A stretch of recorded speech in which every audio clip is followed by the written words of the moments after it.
사실 원주는 강릉이나 속초를 갈 때 그냥 스쳐 지나가던 도시였는데요. 생각보다 훨씬 볼거리, 먹을거리가 많은 곳이더라고요. 그 중에서도 가장 큰 메리트는 서울에서 차로 2시간이면 갈 수 있는 근거리 여행지라는 것이었고요. 그리하여 이른 새벽 서둘러 원주로 길을 떠나보았습니다.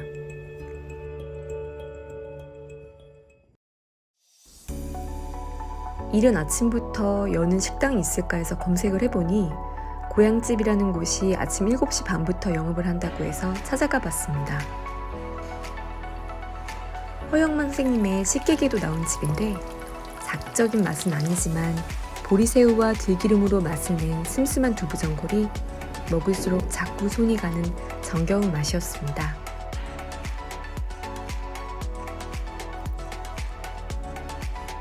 고향집이 있는 원주시 소초면, 그 중에서도 흥양삼리는 황골이라고 불리는데요. 여기서 만드는 황골엿이 무척 유명합니다. 하나 먹어보려고 동네 엿집에 들어갔는데 때마침 할머니와 아버지, 손녀 3대가 모여 앉아 엿을 자르고 계시더라고요. 오랜 세월이 느껴지는 칼과 망치가 인상적이었습니다. 강냉엿이라고도 불리는 황골엿은 옥수수를 주재료로 만든 엿을 말하는데요.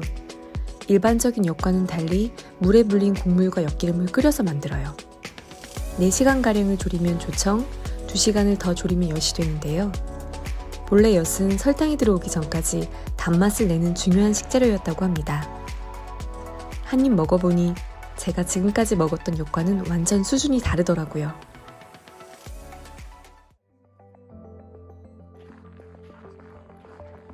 그렇게 허기를 달래고 여행의 주목적이었던 트레킹을 하기 위해 구룡사 입구로 향했습니다. 세련폭포까지 왕복 2시간 정도를 걷는 코스였는데요. 가는 길에는 잠깐 구룡사에 들러 아름다운 산사도 구경할 수 있었습니다.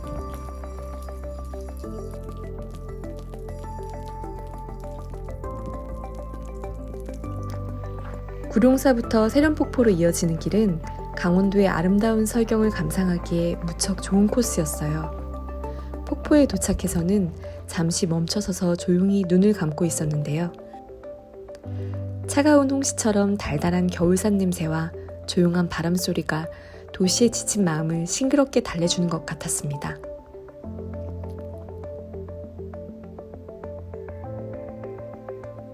점심은 원주 도심에 있는 토지 옹심이에서 먹었습니다. 생감자를 직접 갈아 만든 옹심이의 쫄깃한 맛과 담백한 메밀 전병의 조합이 무척 잘 어울렸습니다.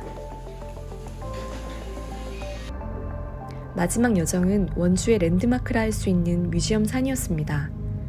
선명한 붉은색이 인상적인 알렉산더 리버만의 아치웨이를 지나 건물로 들어서면 안도타다오의 예술성이 녹아있는 뮤지엄 산의 내부로 들어설 수 있는데요. 그의 건물을 보는 것만으로도 하나의 작품을 감상하는 것 같았어요.